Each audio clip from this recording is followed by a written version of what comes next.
Hello friends, this is Lokesh Khatik. स्वागत है आपका हमारे चैनल EMCIQ में। आशा करता हूँ आप सभी लोग अच्छे होंगे और अपनी पढ़ाई एकदम जोरदार तैयारी से कर रहे होंगे।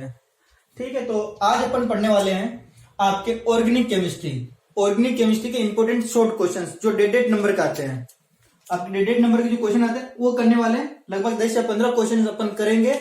उनमें से आपके 4 या 5 क्वेश्चन एग्जाम में जरूर आ जाएंगे।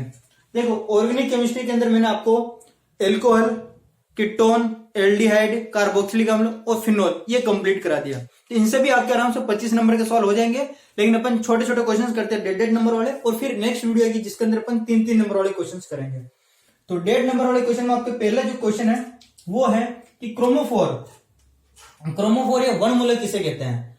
क्रोमोफोर या वन मूलक किसे कहते हैं? तो इसकी सिंपल सी डेफिनेशन है कि वे क्रियात्मक समूह जो किसी यौगिक में उपस्थित होने पर उसको रंग प्रदान करने की क्षमता रखते हैं, उन्हें अपन क्या कहते हैं? क्रोमोफोर कहते हैं। क्रोमोफोर किसे कहते हैं? क्रियात्मक समूह। ये क्या होते हैं? क्रियात्मक समूह होते हैं। तो इसकी परिभाषा सुनना।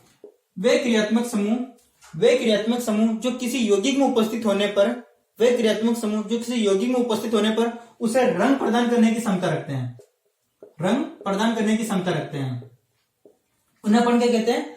क्रोमोफोर कहते हैं। तो क्रोमोफोर का सिंपल सा मतलब क्या है? अगर ये क्रोमोफोर किसी यौगिक के अंदर उपस्थित हुआ है तो ये क्या करेंगे? उसको रंग प्रदान करने की क्षमता रखेंगे। जैसे एग्जांपल के तौर पर आप जैसे देख सकते हो, आपके carbon double bond carbon, carbon triple bond carbon, carbon single bond carbon, carbon double bond oxygen, इस तरह से। तो ये जितने भी है ये सभी क्रियात्मक समूह है ना। ये जितने भी आपकी क्रियात्मक समूह है ये क्या करते हैं? ये अगर किसी यौगिक के अंदर उपस्थित है तो ये क्या करेंगे? उसको रंग प्रदान कर सकते हैं। तो ये आपके हो गया क्रोमोफोर वन मूलक। दूसरे जो आपके हैं वो है ऑक्सोक्रोम। दूसरा आपके क्या है? ऑक्सोक्रोम। तो देखो ऑक्सोक्रोम क्या होता है? ये इसी के क्रोमोफोर के अंदर ही है। तो ऑक्सोक्रोम क्या होता है? ऑक्सोक्रोम वे क्रियात्मक समूह होते हैं जो किसी यौगिक में उपस्थित होने पर उसके रंग की तीव्रता को बढ़ा देते हैं। ऑक्सोक्रोम क्या होते हैं? जो किसी यौगिक में उपस्थित होने पर उसके रंग की तीव्रता बढ़ा देते हैं। ऑक्सोक्रोम क्या होते हैं? जो रंग की तीव्रता बढ़ा देते हैं।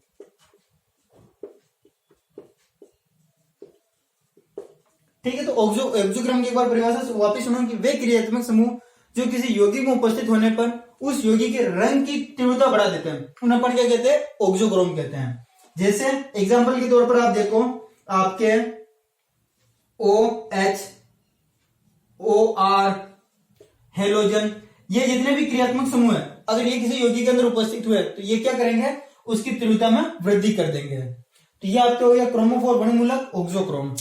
ब्रेथोक्रोमिक शिफ्ट क्या होता है? तो ब्रेथोक्रोमिक शिफ्ट क्या होता है? तो किसी यौगिक के अंदर विशेष समूह की उपस्थिति के कारण उसके अवशोषण स्पेक्ट्रम के लेमडा मैक्सिमम के मान में वृद्धि हो जाती है। उसे अपन ब्रेथोक्रोमिक शिफ्ट कहते हैं। देखो होता है क्या, इस आपके क्या होता है? ये आपके ऑर्गेनिक केमिस्ट्री का फर्स्ट चैप्टर है, उसके अंदर आपको अलग अलग स्पेक्ट्रम पढ़ने पड़ते हैं, अवशोषण स्पेक्ट्रम पढ़ने पड़ते हैं, IR स्पेक्ट्रम, UV स्पेक्ट्रम वो पढ़ने पड़ते हैं। तो ब्रेथोक्रोमिक शिफ्ट क्या होता है? मान लो आपके इस तरह से एक स्पेक्ट्रम प्राप्त हुआ, अवशोषण स्पेक्ट्रम प्राप्त हुआ। ये इधर एप्सिलॉन है, मोलर विलोपन गुणांक, और इधर आपके लेमडा मान है। ठीक है, लेमडा यानी तरंगदैर्ध्य है। तो ब्रेथोक्रोमिक शिफ्ट कहता है कि अगर किसी यौगिक के अंदर कोई विशेष समूह उपस्थित हुआ और इस वक्र का मान, ये क्या होता है? इसका मान अगर बढ़ जाता है, मतलब पहले ऐसे बन रहा था और अब इस तरह से बन जा रहा है। ये यहां से देखो, ये मान क्या हो रहा है? ये बढ़ रहा है। तो इससे इस तरह से अगर लेमडा मैक्सिमम के मान में वृद्धि होती है, ये जो मान होता है ये पहले लेमडा मैक्सिमम है, अब लेमडा मैक्सिमम कहां पर है? यहां पर है। लेमडा मैक्सिमम यानी तरंगदैर्ध्य की बात करें, वो अगर बढ़ जाता है तो इसे अपन ब्रेथोक्रोमिक शिफ्ट कहते हैं। क्या कहते हैं उसे? ब्रेथोक्रोमिक शिफ्ट कहते हैं। तो एक बार वापस परिभाषा सुनो ब्रेथोक्रोमिक शिफ्ट की, कि यदि किसी यौगिक में विशेष समूह की उपस्थिति के कारण अवशोषण स्पेक्ट्रम, किसके? अवशोषण स्पेक्ट्रम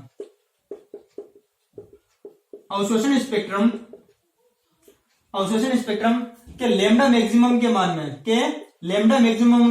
वृद्धि को क्या कहते हैं? अपन ब्रेथोक्रोमिक शिफ्ट कहते हैं। और इस ब्रेथोक्रोमिक शिफ्ट को एक और नाम कहा जाता है आपके रेड शिफ्ट। इसे क्या कहा जाता है, रेड शिफ्ट कहा जाता है। रेड शिफ्ट क्यों कहा जाता है, क्योंकि इसके अंदर क्या होता है, जब ये लैम्डा मैक्सिमम का मान बढ़ता है तो ये जो अवशोषण स्पेक्ट्रम आपको प्राप्त होता है वो किस क्षेत्र में प्राप्त होता है, दृश्य क्षेत्र के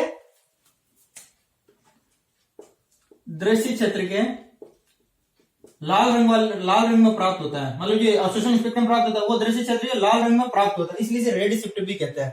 तो एक बार वापस मैं इसकी परिभाषा आपको बता देता हूँ वृत्तक्रमिक शिफ्ट की, कि किसी यौगिक में विशेष समूह की उपस्थिति के कारण अवशोषण स्पेक्ट्रम के लैम्डा मैक्सिमम के मान में वृद्धि, लैम्डा मैक्सिमम मान में वृद्धि को वृत्तक्रमिक शिफ्ट कहते हैं। इसे रेड शिफ्ट कहा जाता है, क्योंकि इसके कारण क्या होता है कि जो आपको अवशोषण स्पेक्ट्रम प्राप्त होता है वो लाल रंग के क्षेत्र में प्राप्त होता है। तो ये आपके वृत्तक्रमिक शिफ्ट हो गया। उसी के बाद में आपके एक और इसी से रिलेटेड है, वो है आपके हिप्सोक्रोमिक शिफ्ट है। हिप्सोक्रोमिक शिफ्ट ये है आपके बेथोक्रोमिक शिफ्ट, ये आपके हिप्सोक्रोमिक शिफ्ट है। इसके अंदर क्या होता है, ये जो लैम्डा मैक्सिमम का मान है वो कम हो जाता है। ब्रेथोक्रोमिक शिफ्ट के अंदर तो मान बढ़ रहा है और हिप्सोक्रोमिक शिफ्ट के अंदर क्या होगा, मान कम हो जाएगा। कैसे, देखो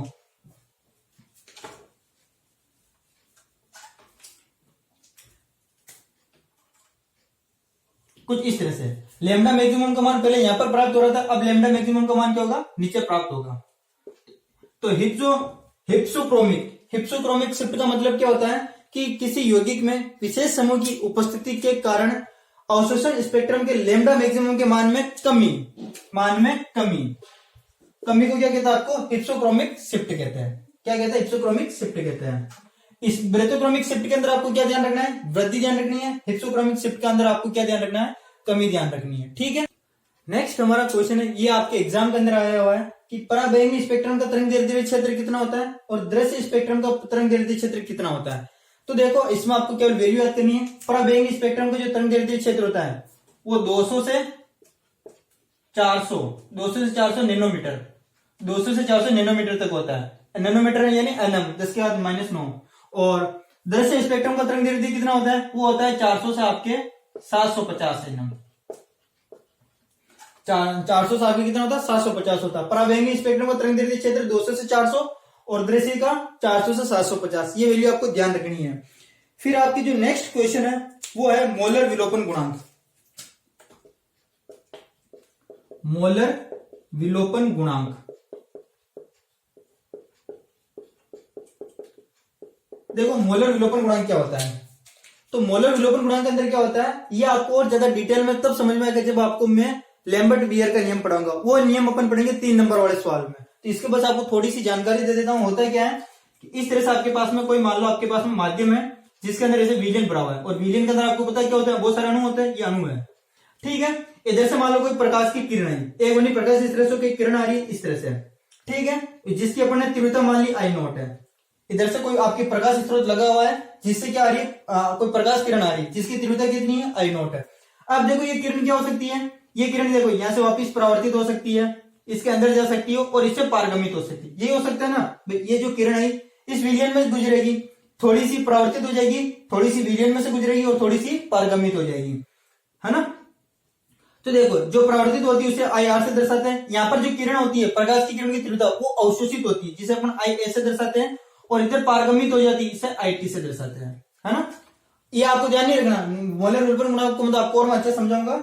इधर से क्या आ रही, कोई प्रकाश की किरण आ रही जिसकी तीव्रता आपने क्या मानी, I0 मानी। ठीक है, ये आपके पास में कोई माध्यम है जिसके अंदर आपने विलयन रखा, विलयन के अंदर क्या होता है, अणु होता है। तो जब ये प्रकाश किरण की इसके अंदर जाती किरण, तो इसके अंदर प्रकाश की तीव्रता अवशोषित हो जाती। क्यों हो जाती, क्योंकि इसके अंदर बहुत सारे अणु होते हैं, वो इसकी तीव्रता को क्या कर लेते हैं, एब्जॉर्ब कर लेते हैं, और बाकी पारगमित हो जाती है, कुछ परावर्तित हो जाती है। तो मोलर विलोपन गुणांक उसे कहते हैं कि इसमें जो अणु है उन्होंने कितनी प्रकाश की तीव्रता का अवशोषण किया, कितनी प्रकाश की तीव्रता का अवशोषण किया है, उसकी मात्रा को दर्शाने के लिए जिसका प्रयोग किया जाता है उसे मोलर विलोपन गुणांक कहते हैं। तो मोलर विलोपन गुणांक की परिभाषा क्या है, तो सुनना कि जब कोई प्रकाश किरण किसी माध्यम में से गुजरती है तो उस माध्यम के अणुओं द्वारा अवशोषित प्रकाश की तीव्रता की मात्रा को जिसके द्वारा दर्शाया जाता है उसे अपन मोलर विलोपन गुणांक कहते हैं। मोलर विलोपन गुणांक को ध्यान रखना, एप्सिलॉन से दर्शाया जाता है। किससे दर्शाया जाता है, एप्सिलॉन से। और इसका सूत्र होता है A/C इंटू L। ये एप्सिलॉन का सूत्र होता है। एप्सिलॉन यानी मोलर विलोपन गुणांक, A यानी क्षेत्रफल, A यानी क्षेत्रफल। अब क्षेत्रफल किसका, तो इस माध्यम का क्षेत्रफल, इस माध्यम का क्षेत्रफल कितना है, C यानी सांद्रता, C यानी सांद्रता। सांद्रता का मतलब इसके अंदर कितने अणु आपने भर रखे हैं। L का मतलब होता है लंबाई, L का मतलब लंबाई कि ये जो प्रकाश किरण है कितनी गुजरी, इस माध्यम में से कितनी गुजरी, उसकी लंबाई को अपन ये लिखते हैं, I लिखते हैं। तो मोलर विलोपन गुणांक की आपको परिभाषा लिखनी है तो आप क्या लिखोगे, इसकी परिभाषा लिखोगे कि जब कोई प्रकाश किरण किसी माध्यम से गुजारी जाती है तो इस माध्यम में उपस्थित अणुओं द्वारा, उस माध्यम में उपस्थित अणुओं द्वारा प्रकाश की तीव्रता का अवशोषण करने की जो मात्रा होती है उसे जिसके द्वारा दर्शाया जाता है उसे मोलर विलोपन गुणांक कहते हैं। तीव्रता को अवशोषित होने, तीव्रता जितनी तीव्रता अवशोषित की जाती है उसकी मात्रा को जिससे दर्शाया जाता है उसे मोलर विलोपन गुणांक कहते हैं। ठीक है, फिर आपके नेक्स्ट क्वेश्चन है इलेक्ट्रॉनिक संक्रमणों को ऊर्जा स्तर के क्रम में विस्तृत कीजिए। इलेक्ट्रॉनिक संक्रमण,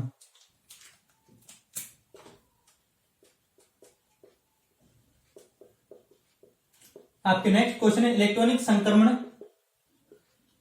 इलेक्ट्रॉनिक संक्रमणों को व्यवस्थित कीजिए, को ऊर्जा के आधार पर व्यवस्थित करना है ना। ठीक है, मैं बता दूं कैसे करना है, जो बताता हूं। आपके क्या होता है कि इस तरह से आपके क्या होता है, बहुत सारे कक्षक होते हैं, ये सिग्मा, ये पाई, ये एन। ठीक है, ये आपके होता है पाई स्टार और ये होता है आपके सिग्मा स्टार। इस तरह से आपके कक्षक हैं और इधर आपके हैं पारगम्यता, या आप जो भी बोलो, अवशोषणांक बोलो, जो भी बोलो वो है आपके इधर, है ना। पारगम्यता बोल दो, चलो ये प्रतिशत के अंदर, ये अवशोषणांक जो भी बोलना चाहो, एप्सिलॉन लिखना चाहो तो आप एप्सिलॉन लिख दो, कुछ भी लिख दो। ठीक है, इधर क्या होता है आपके कि ये आपके कक्षक है और कक्षकों में किसका संक्रमण होता है, किसका होता है, इलेक्ट्रॉनों का होता है। तो यहां से इलेक्ट्रॉनों का संक्रमण होगा। तो देखो इलेक्ट्रॉनों का संक्रमण कैसे कैसे हो सकता है। इलेक्ट्रॉन है वो सिग्मा से सिग्मा स्टार में जा सकते हैं। कहां पे कहां जा सकते हैं, इलेक्ट्रॉन का जो संक्रमण होगा सिग्मा से सिग्मा स्टार, ये कौन सा है, ये सिग्मा से सिग्मा स्टार में जा सकते हैं। ठीक है, इलेक्ट्रॉन और कहां से कहां जा सकते हैं, इलेक्ट्रॉन पाई से पाई स्टार में जा सकते हैं, इलेक्ट्रॉन पाई से पाई स्टार में जा सकते हैं। कहां से कहां जा सकते हैं, पाई से पाई स्टार में जा सकते हैं। ठीक है, फिर इलेक्ट्रॉन एन से कहां पर जाएंगे, सिग्मा स्टार में जाएंगे। इलेक्ट्रॉन एन से कहां पर जाएंगे, सिग्मा स्टार में जाएंगे। एन से आपके कहां पर जा रहे हैं, सिग्मा स्टार में जा रहे हैं। और इसी एन से कहां पर जा सकते हैं, पाई स्टार में भी जा सकते हैं। कहां पर जा सकते हैं, पाई स्टार। तो एन से कहां पर जा रहे हैं, पाई स्टार। और एक काम करो आप, क्योंकि यहां पर ऊर्जा पूछी ना, इधर ऊर्जा लिख दो, ऊर्जा का क्रम पूछ रखा है इसलिए इधर ऊर्जा लिख दो। और इधर ही आपके कक्षक है sigma, pi, N, pi star, sigma star. अब आपके जैसे इलेक्ट्रॉनों का संक्रमण कैसे कैसे हो रहा है समझ गए। एक संक्रमण हो रहा था सिग्मा से सिग्मा स्टार, दूसरा संक्रमण पाई से पाई स्टार, तीसरा सिग्मा एन से सिग्मा स्टार और चौथा एन से पाई स्टार के अंदर इलेक्ट्रॉनों का संक्रमण हो रहा है। 4 प्रकार के आपके टोटल संक्रमण हो रहे हैं। आपके क्वेश्चन आता है कि इनको ऊर्जा के बढ़ते हुए क्रम में व्यवस्थित कीजिए कि किन की ऊर्जा सबसे ज्यादा होगी। तो देखो ऊर्जा किसकी सबसे ज्यादा है, ऊर्जा सिग्मा स्टार की, फिर पाई स्टार की, फिर एन की, फिर पाई की और इसकी, मतलब सबसे ज्यादा सिग्मा स्टार की है। तो देखो सिग्मा स्टार किसके अंदर आ रहा है, इसके अंदर आ रहा है, सिग्मा सिग्मा स्टार। इसकी ऊर्जा क्या होगी, सबसे ज्यादा होगी, सिग्मा से सिग्मा स्टार, इसकी ऊर्जा सबसे ज्यादा।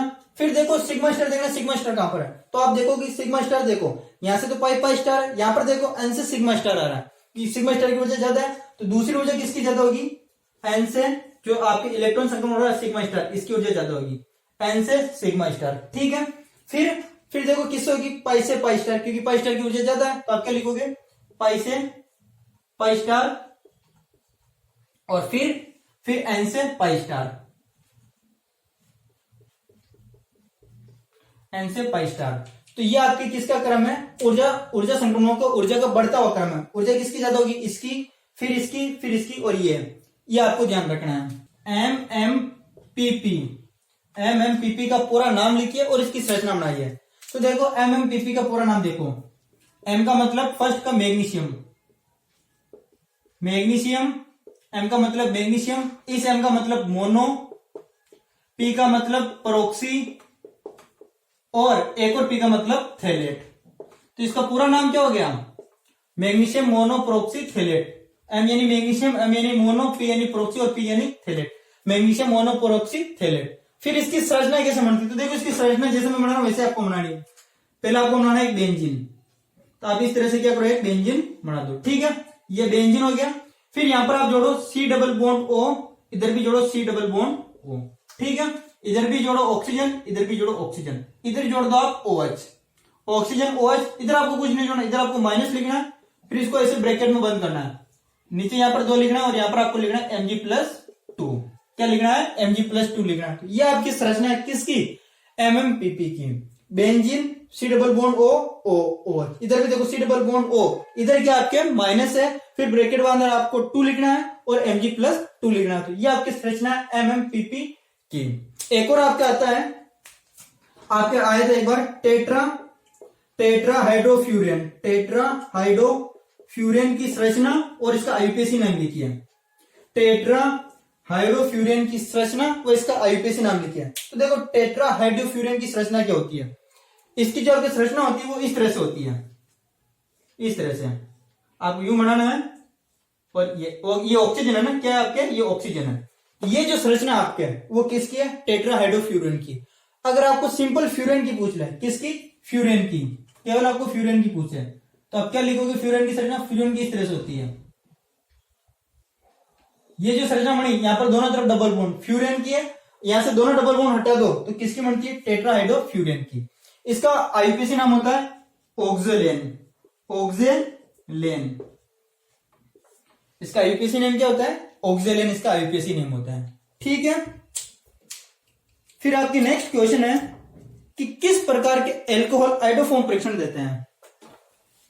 किस प्रकार के एल्कोहल आइडोफॉर्म परीक्षण देते हैं? आपके नेक्स्ट क्वेश्चन है। देखो मैं वही क्वेश्चन कर रहा हूं जो आपके एग्जाम के अंदर आए, ये सभी क्वेश्चन आपके एग्जाम के अंदर आए हुए हैं ना, जितने भी मैंने ट्राई किए।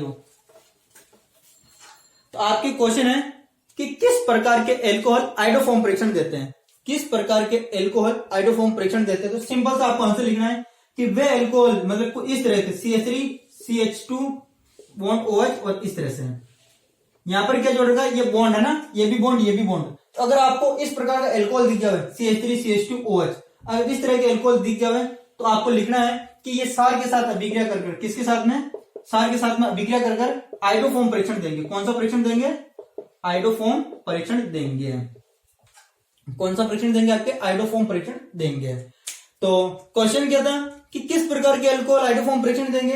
तो CH3 CH2 OH और इधर, अच्छा इधर में ये होगा CH होगा, CH3 CH OH और ये बॉन्ड, इधर आपको कुछ भी जुड़ा हो सकता है, एल्केन कुछ भी जुड़ा हो सकता है, कार्बन जुड़ा हो सकता है। तो वो जो जुड़े होंगे वो कौन सा परीक्षण देंगे? सार के साथ में अभिक्रिया कर आइडोफॉर्म परीक्षण देंगे, ठीक है। फिर आपके नेक्स्ट क्वेश्चन है डायएजोटीकरण अभिक्रिया। डायएजोटीकरण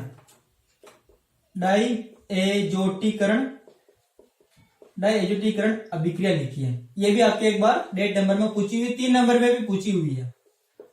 तो देखो डायएजोटीकरण प्रक्रिया के अंदर आपको क्या ध्यान रखना है? डायएजोटीकरण प्रक्रिया के अंदर आपको ध्यान रखना है, इसके अंदर आपको बनाना है डायएजोनियम क्लोराइड। क्या बनाना है? डायएजोनियम क्लोराइड। डायएजोटीकरण अभिक्रिया जो है क्या बनाना है आपको? डायएजोनियम क्लोराइड बनाना है। देखो कैसे बनाना है, इसके अंदर आपको लिखना एनिलीन। एनिलीन क्या होता है? बेंजीन के ऊपर NH2, ये बेंजीन है, बेंजीन के अंदर बेंजीन के ऊपर आप NH2 जोड़ दोगे। क्या जोड़ दोगे? NH2। तो ये आपकी क्या है? एनिलीन। एनिलीन है, इसके अभिक्रिया आपको करवानी है HCl, जिसका भी 2 मोल लेना है, प्लस NaNO2। इसके साथ में अभिक्रिया करवाओगे। एनिलीन की अभिक्रिया किसके साथ में? HCl और NaNO2 के साथ में करवाओगे तो आपके डायजोनियम क्लोराइड बनेगा। इस तरह से देखो, ये आपके पहले तो आपको बेंजीन बनाना है। क्या बनाना है? बेंजीन, ऊपर N2 और Cl, N2 और Cl। यहां पर मतलब आपको क्या लिखना है? N2Cl प्लस आप यहां पर लिखोगे NaCl प्लस H2O, इसके 2 मोल बनेंगे। तो ये जो आपकी रिएक्शन है वो कौन सी रिएक्शन है? डायएजोटीकरण अभिक्रिया। आपको ध्यान रखनी पड़ेगी, डेट नंबर में आती है, ऐसे लिखना है। एनिलीन की अभिक्रिया HCl और NaNO2 के साथ में करवा दो तो क्या बनेगा? बेंजीन के ऊपर क्या जाएगा? Na2Cl प्लस NaCl, पर या भी Na लिखो तो भी चलेगा ना, अगर आपको नहीं आ रहा तो छोड़ देना। ये तो बनाना है। बेंजीन के ऊपर Na2Cl और इसी को अपन क्या बोलते हैं? ये जो बना इसी को अपन बोलते हैं डायजोनियम क्लोराइड बोलते हैं, ठीक है। तो ये भी एक बार आपके एग्जाम के अंदर पूछी हुई, 3 नंबर में पूछी हुई है। फिर आपके नेक्स्ट रिएक्शन है क्लोरोबेंजीन से पिक्रिक अम्ल कैसे बनाएंगे? क्लोरोबेंजीन से पिक्रिक अम्ल कैसे बनाएंगे? आपके क्वेश्चन क्या है यहाँ? आपको क्लोरोबेंजीन दे रखा है, क्लोरोबेंजीन से आपको क्या बनाना है? पिक्रिक अम्ल। क्लोरोबेंजीन से क्या बनाना है आपको? पिक्रिक अम्ल बनाना है। वैसे तो मैं आपको बता चुका हूं फिनोल वाले चैप्टर में, फिर भी कुछ इसका नाम हम पूछ रखा है और एबीसी नाम तो एक बार बता देता हूं। क्लोरोबेंजीन क्या होता है? पहले बेंजीन बना दो, ये आपके बेंजीन, ये बेंजीन है, बेंजीन के ऊपर सीएल जोड़ दो तो क्लोरोबेंजीन। इससे आपको बनाना है पिक्रिक अम्ल। तो पहले तो क्या करो, क्लोरोबेंजीन की अभिक्रिया करवा दो KOH, पोटेशियम हाइड्रोक्साइड। तो क्या बनेगा देखो, K और Cl अभिक्रिया करके KCl तो आपके बाहर हो जाएगा, K और Cl तो बाहर हो गया, ये OH कहां पर जुड़ जाएगा? यहां पर जुड़ जाएगा। तो ये OH और इधर आपके क्या बनेगा? ये क्या बनाइए, अगर ऊपर OH जिसे अपन क्या बोलते हैं? फिनोल बोलते हैं। क्या बोलते हैं? फिनोल। ठीक है। और फिनोल की अभिक्रिया आप करवा दो किसके साथ में? सांद्र HNO3। ध्यान रखना, जब भी आपको फिनोल से पिक्रिक अम्ल बनाना तो अभिक्रिया किसके साथ में कराओगे? सांद्र HNO3 और सांद्र H2SO4। सांद्र HNO3 और सांद्र H2SO4 के साथ में अभिक्रिया करवाओगे और आपके बनेगा इस तरह की संरचना बनेगी। इंपॉर्टेंट है ना, आपके बनेगा पिक्रिक अम्ल। यहां पर तो OH, इस जगह पर आपको NO2 जोड़ना है, इस जगह पे भी आपको NO2 जोड़ना है और इस जगह पे भी आपको NO2 जोड़ना है। ये जो संरचना बनी OH, NO2, NO2, NO2, इसे अपन बोलते हैं पिक्रिक अम्ल। क्या बोलते हैं? पिक्रिक अम्ल। तो क्लोरोबेंजीन से पिक्रिक अम्ल कैसे प्राप्त करेंगे? क्लोरोबेंजीन की अभिक्रिया KOH के साथ में करवाएंगे, फिनोल बनेगा, फिनोल की अभिक्रिया सांद्र HNO3 और सांद्र H2SO4 के साथ में करवाएंगे तो आपको क्या बनेगा? पिक्रिक अम्ल बनेगा। पिक्रिक अम्ल की संरचना मायने में ध्यान रखना, बेंजीन के ऊपर OH और फिर तीन तरफ इधर NO2, NO2, NO2, इसे अपन क्या बोलेंगे? पिक्रिक अम्ल। क्वेश्चन आया था इसका IUPAC नाम, IUPAC नेम लिखो। तो इसका IUPAC नेम क्या होगा? सिंपल से आपको लिखना है 2,4,6 2,4,6 ट्राइनाइट्रोफिनोल, ये इसका IUPAC नेम है। 2,4,6 ट्राइनाइट्रोफिनोल इसका क्या है? IUPAC नेम है। तो ये भी आपको ध्यान रखना है। ये वाला क्वेश्चन आया था कि पिक्रिक अम्ल की संरचना बनाइए, तो ये संरचना बनानी थी और 2,4,6 ट्राइनाइट्रोफिनोल इसका क्या है? IUPAC नेम है। ठीक है। और क्योंकि इसे अम्ल क्यों कहते हैं? इसे अम्ल क्यों कहते हैं? जैसे पिक्रिक अम्ल, वैसे नाम ही आ रहा है अम्ल, लेकिन आपसे पूछ ले कि पिक्रिक अम्ल को अम्ल क्यों कहते हैं, तो इसका सिंपल सा आंसर देना है कि देखो, अम्ल किसे कहते हैं? अम्ल किसे कहते हैं? जो H+ है, जो H+ है उसे अम्ल कहते हैं। यहां पर जो देखो, यहां पर OH समूह है, OH समूह के कारण क्या होगा? इसको अपन इस तरह से लिख सकते हैं OH।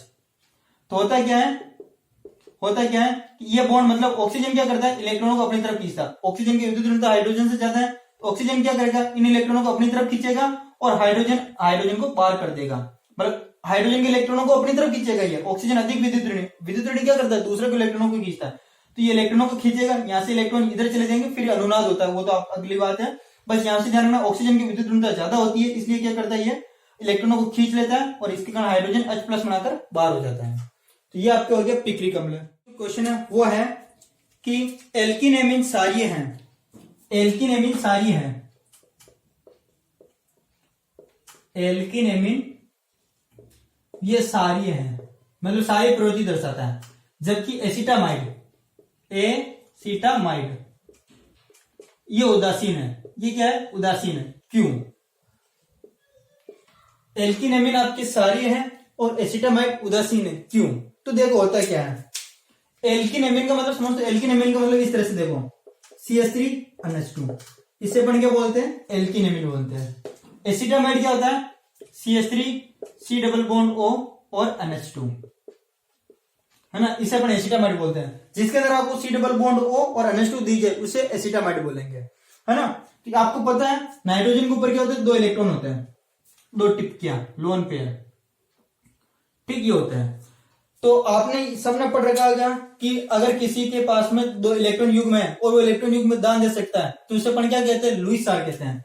लुईस सार, अम्ल सार वाले चैप्टर में अपन ने पढ़ा था, अपन ने इनऑर्गेनिक केमिस्ट्री में। लुईस सार किसे कहते हैं? जिनके पास एकांकी इलेक्ट्रॉन युग्म होते हैं, जो उनको दान दे सकते हैं। तो नाइट्रोजन के पास में भी एकांकी इलेक्ट्रॉन युग्म है, इसके पास में भी एकांकी इलेक्ट्रॉन युग्म है। तो इसके पास में एकांकी इलेक्ट्रॉन युग्म है, तो ये सारी है, लेकिन उसके पास में, लेकिन वो सारी नहीं है, क्यों? तो आंसर देखो, नाइट्रोजन के पास में एकांकी इलेक्ट्रॉन युग्म है, ठीक है। ये जो आपको कार्बन दिख रहा है ना CH3, ये प्लस आई प्रभाव दर्शाता है। कौन सा प्रभाव दर्शाता है? प्लस आई प्रभाव दर्शाता है। कौन सा प्रभाव दर्शाता है? प्लस आई प्रभाव का मतलब होता है कि ये क्या करता है, इसके इलेक्ट्रॉनों को भी नाइट्रोजन को देता है। यहाँ पर जो इलेक्ट्रॉन है ना, इन इलेक्ट्रॉनों को भी किधर शिफ्ट करता है? नाइट्रोजन की तरफ शिफ्ट करता है। तो नाइट्रोजन पर इलेक्ट्रॉन घनत्व तो बढ़ रहा है। क्या बढ़ रहा है? इलेक्ट्रॉन घनत्व। नाइट्रोजन पर क्या हो रहा है? आपके इलेक्ट्रॉन घनत्व बढ़ रहा है। अब इलेक्ट्रॉन घनत्व बढ़ रहा है तो ये इसके पास में पहले इलेक्ट्रॉन है, ये CH3 और कराएगी तो इलेक्ट्रॉन और ले ले। यहाँ पर तो इलेक्ट्रॉन ज्यादा हो रहा है, तो ये तो आसानी से इलेक्ट्रॉन युग्म का क्या करेगा? दान देगा। और जो इलेक्ट्रॉन युग्म का दान देगा वो क्या कहलाएगा? आपके सारी कहलाएगा, ठीक है। लेकिन एसिटामाइड में क्या होता है? इसके पास में भी इलेक्ट्रॉन युग्म है, लेकिन होता है क्या है, ये जो ऑक्सीजन है ना, इसकी विद्युत ऋणता ज्यादा होती है किससे? कार्बन से। तो ये क्या करता है, ये जो इलेक्ट्रॉन है ना, इन इलेक्ट्रॉनों को अपनी तरफ खींच लेता है। तो कार्बन पर इलेक्ट्रॉनों की कमी होगी, तो कार्बन क्या करता है? इन इलेक्ट्रॉनों को इस तरफ लाता है। तो क्या करता है? कार्बन जो ये इलेक्ट्रॉन इनको खींच लेता है। तो अब देखो ऐसा करेगा तो आपकी संरचना क्या बनेगी वो देखो, CH3 CO- और कार्बन को इधर आपके आ जाएंगे NH, यहां पर आ जाएंगे आपके डबल बॉन्ड और H2। ये इस तरह की आपकी संरचना बनेगी। C double bond O- carbon double bond NH2, ये होगी। क्या हुआ है कि तू देखना, CH3 C double bond O NH2 था। ऑक्सीजन की विद्युत ऋणता कार्बन से ज्यादा होती, तो इस इलेक्ट्रॉन को किसने ऊपर खींच लिया, तो यहाँ पर कार्बन की सोजन तक कम हो जाएगी, इसलिए कार्बन ने इलेक्ट्रॉन को अपनी तरफ खींच लिया। तो हुआ क्या? CH3 C double bond O, मतलब यहाँ पर C single bond oxygen minus और डबल बॉन्ड NH2 बना। तो अब देखो नाइट्रोजन के ऊपर आपको एकांकी युग्म दिख रहे क्या? ये टिप क्या दिख रही है? नहीं दिख रही है। जब टिप क्या नहीं दिख रही इसके पास में, मतलब लोन पेयर नहीं दिख रहे हैं, तो इसका मतलब क्या है कि ये इलेक्ट्रॉन नहीं दे पाएगा, ये इलेक्ट्रॉन युग्म नहीं दे पाएगा। और इलेक्ट्रॉन युग्म नहीं दे पाएगा तो ये क्या होगा? उदासीन होगा, सार्य नहीं होगा। तो यही सिंपल सा आंसर है कि एल्किन एमीन में क्या होता है, एकांकी इलेक्ट्रॉन युग्म दान दे सकता है, इसलिए क्या होता है, ये सारी होता है। जबकि एसिटामाइड में एकांकी युग्मों को ऑक्सीजन खींच लेता है, जिसके कारण ये इलेक्ट्रॉन युग्म दान नहीं दे पाते, इसलिए ये उदासीन होता है। ठीक है। नेक्स्ट आपके जो क्वेश्चन है वो इस तरह से है, पैरा एमिनोफिनोल, पैरा क्लोरोफिनोल, फिनोल और पैरा नाइट्रोफिनोल। आपको 4 तरह की फिनोल दे रखे हैं, पैरा एमिनोफिनोल, क्लोरोफिनोल, फिनोल और नाइट्रोफिनोल दे रखा है। और पूछ रखा इसकी अम्लीयता का क्रम। कौन सा क्रम? अम्लीयता का क्रम। मतलब किसकी अम्लीयता ज्यादा होगी ये आपको बताना है, किसकी अम्लीयता ज्यादा होगी ये आपको बताना है। तो अपन इसका कैसे पता लगेंगे? अम्लीयता का मतलब क्या है, जो आसानी से H+ दे दें। पैरा एमिनोफिनोल के अंदर क्या होता है, देखो इस तरह से, ये आपके ये होता है आपके OH, इसे अपन फिनोल बोलते हैं। अगर यहां पर इस स्थिति पर आपके एमीन जुड़ा है, NH2 जुड़ा हुआ है, तो ये क्या होगा आपकी पैरा एमिनोफिनोल। क्लोरोफिनोल का मतलब यहां पर OH, यहां पर आपके क्या जुड़ा होगा, पैरा स्थिति पर क्या जुड़ा होगा, इस जगह पर Cl जुड़ा होगा। क्या जुड़ा होगा? Cl जुड़ा होगा। ये ऑर्थो है, ये मेटा है और ये पैरा स्थिति है। देखो ये दोनों ऑर्थो होती है, ये दोनों पैरा होती मेटा होती है, और ये आपके नीचे वाली पैरा होती है ना। ये हो गया फिनोल। फिनोल सिंपल सी संरचना इस तरह से होती है, ये फिनोल की संरचना इस तरह से होती है। और पैरा नाइट्रोफिनोल यानी यहां पर आपकी क्या जुड़ा होगा, NO2 समूह जुड़ा होगा, NO2 ये समूह। तो आपको बताना इसका ऑर्डर क्या होता है। ऑर्डर मैं आपको बता देता हूं, इसका ऑर्डर होता है इस तरह से। किसकी अम्लीयता सबसे ज्यादा होती है, ये ऑर्डर आपको, पैरा नाइट्रोफिनोल की सबसे ज्यादा, फिर फिनोल की, मतलब उससे कम फिनोल, उससे कम क्लोरोफिनोल और एमिनोफिनोल की सबसे कम। बाईयूरेट कैसे बढ़ता है? बाईयूरेट, तो देखो बाईयूरेट कैसे होता है, ammonia NH2 C double bond O NH2, इसे बोलते हैं यूरिया। यूरिया को क्या करो, 150 डिग्री सेंटीग्रेड पर गर्म करो। यूरिया को क्या करो, 150 डिग्री सेंटीग्रेड पर गर्म करो। इस यूरिया को आपके 2 मोल लेने हैं, NH2 C double bond O NH2। ये भी यूरिया है, ये भी यूरिया, ये यूरिया का सूत्र है ना, C डबल बॉन्ड दोनों तरफ NH2, जिसे अपन क्या बोलते हैं, यूरिया बोलते हैं। यूरिया को आपको क्या करना है, गर्म करना है। 150 डिग्री सेंटीग्रेड पर आपको उसको क्या करना है, गर्म करना है। तो जब इसको आप गर्म करोगे तो देखो यहां से क्या होगा, इधर देखना, यहां से NH2, यहां से NH2 और यहां से एक हाइड्रोजन। मैं इसको इस तरह से लिखकर बता देता हूं आपको। यहां पर 2 हाइड्रोजन है ना, इस तरह से था, जिसको मैं इस तरह से लिख रहा हूं। यहां से एक और हाइड्रोजन को इधर लिख रहा हूं, है तो 2 हाइड्रोजन है ना। तो होगा क्या, यहां से NH2 और ये H माइनस NH3 आपकी क्या हो जाएगा, बाहर हो जाएगा। देखो NH2 ये एक और हाइड्रोजन मिलेगा तो NH3 ये बाहर हो जाएगा और आपके क्या बनेगा, बायूरेट बनेगा। NH2 C double bond O, ये तो निकल गया NH2, यहां से भी हाइड्रोजन निकल गया, क्या बचा यहाँ पर आपके पास में, केवल NH बचा, NH C double bond O NH2, और इसी को बोला जाता है आपके बायूरेट। क्या बोला जाता है, बायूरेट। ये आपके क्वेश्चन आ सकता है इस साल। तो बायूरेट के अंदर क्या ध्यान रखना है, यूरिया की अभिक्रिया, यूरिया को 150 डिग्री सेंटीग्रेड पर गर्म करने पर आपके बायूरेट बनता है। ज्यादा कुछ नहीं, यहां से NH2 और यहां से हाइड्रोजन ये अभिक्रिया कर बाहर निकल जाते हैं और क्या बनता है, बायूरेट बनता है। ठीक है, फिर आपके एक क्वेश्चन है,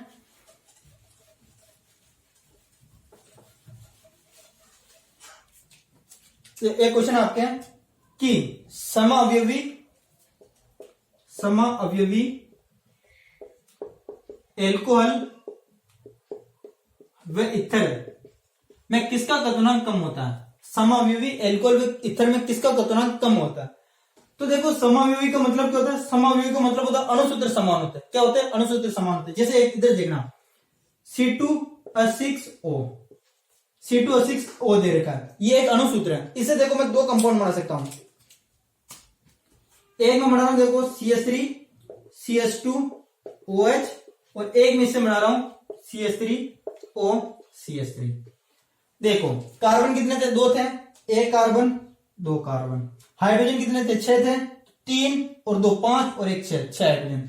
इधर बात और ऑक्सीजन इधर कितना, एक है, इधर ऑक्सीजन एक है। इधर बात करते कार्बन कितने, दो हैं, एक कार्बन दूसरा कार्बन। हाइड्रोजन कितने, छह हैं, तीन और तीन छह हाइड्रोजन। ऑक्सीजन एक है तो एक ऑक्सीजन, मतलब अणुसूत्र सेम था। जब अणुसूत्र सेम होता है उसे अपन बोलते हैं समअवयवी बोलते हैं।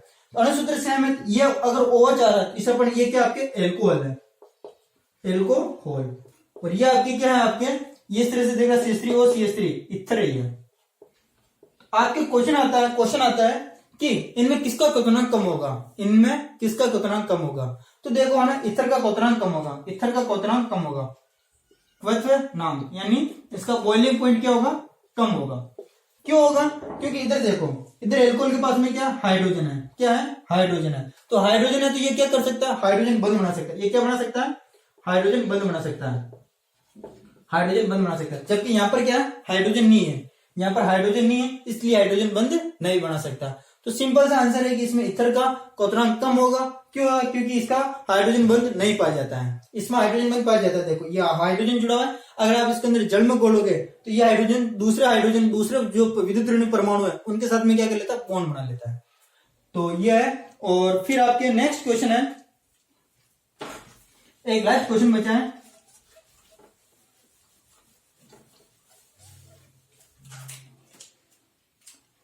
नाइट्रोबेंजीन।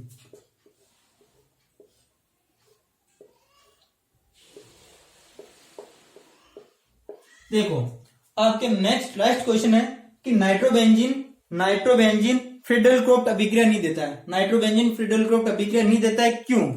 तो इसका सिंपल सा आंसर है, आप इसको इस तरह से लिखो, ये बॉन्ड बॉन्ड बॉन्ड, ये बेंजीन है ना। तो जो नाइट्रोबेंजीन है ना, ये क्या करता है, ये -I प्रभाव दर्शाता है। कौन सा प्रभाव दर्शाता है, -I और -R प्रभाव, -I प्रभाव और -R प्रभाव दर्शाता है। -I प्रभाव और -R प्रभाव दर्शाता है। -I प्रभाव का मतलब क्या करता है, ये इलेक्ट्रॉनों को खींचता है, ये इलेक्ट्रॉनों को देता नहीं, इलेक्ट्रॉनों को खींचता है। इस बेंजीन विलय से ये क्या करता है, इलेक्ट्रॉनों को खींच लेता है।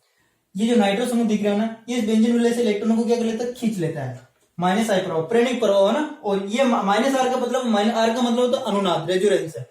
और ये कौन सा दर्शाता है, -R दर्शाता है। मतलब ये भी क्या करता है, इलेक्ट्रॉनों से, मतलब बेंजीन विलय से इलेक्ट्रॉनों को क्या करता है, खींचता है। इलेक्ट्रॉन खींच लेते हैं, कौन, ये नाइट्रो समूह। भाई अगर ये नाइट्रो समूह बेंजीन से इलेक्ट्रॉनों को खींच रहा है तो इस बेंजीन में क्या होगा, इलेक्ट्रॉन घनत्व क्या होगा, कम होगा। इलेक्ट्रॉन घनत्व जो होगा आपके कम हो जाएगा, इलेक्ट्रॉन घनत्व कम हो जाएगा। तो इलेक्ट्रॉन घनत्व कम हो जाएगा ना, तो फिर ये जो नाइट्रोबेंजीन है वो फ्रीडल क्रोफ्ट अभिक्रिया नहीं दर्शाएगा, फ्रीडल क्रोफ्ट अभिक्रिया नहीं दर्शाएगा। क्यों नहीं दर्शाएगा, क्योंकि फ्रीडल क्रोफ्ट अभिक्रिया के लिए इसके अंदर इलेक्ट्रॉन होने चाहिए। मतलब इलेक्ट्रॉन क्या होता है, इससे दो युग्म होने चाहिए, दो लोन पेयर होने चाहिए, मतलब एकांकी युग्म होने चाहिए इसके अंदर। जबकि क्या होता है, ये नाइट्रोबेंजीन क्या करता है, इलेक्ट्रॉनों को खींच लेता है। इलेक्ट्रॉनों को खींच लेता है तो यहाँ पर इलेक्ट्रॉन तो कम हो जाएंगे, इलेक्ट्रॉन बचेंगे नहीं, तो फिर फ्रीडल क्रोफ्ट अभिक्रिया आपके नहीं होगी। ध्यान रखना फिडेल ग्रुप अभिक्रिया के लिए इस तरह से आपके पास में लोन पेयर होना चाहिए और इधर कोई ऐसा कोई प्लस होना चाहिए, जैसे CH3 प्लस ही मान लो, इस तरह से होना चाहिए, तब फिडेल ग्रुप अभिक्रिया होगी। इधर तो अपन प्लस वाला लेंगे, लेकिन यहाँ पर जो नाइट्रो समूह है वो क्या करेगा, इलेक्ट्रॉनों को खींच लेगा। यहाँ पर आपके पास में इलेक्ट्रॉन युग्म रहेगा नहीं, और इलेक्ट्रॉन युग्म नहीं रहेंगे तो ये इस पर आक्रमण नहीं कर सकता।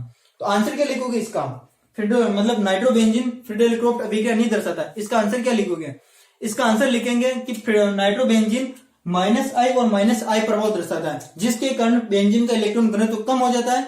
इलेक्ट्रॉन घनत्व कम हो जाने के कारण ही यह फिडेल ग्रुप अभिक्रिया नहीं दर्शाता है। ठीक है, अब नेक्स्ट वीडियो के अंदर अपन 3-3 नंबर वाले सवाल करेंगे। Thank you.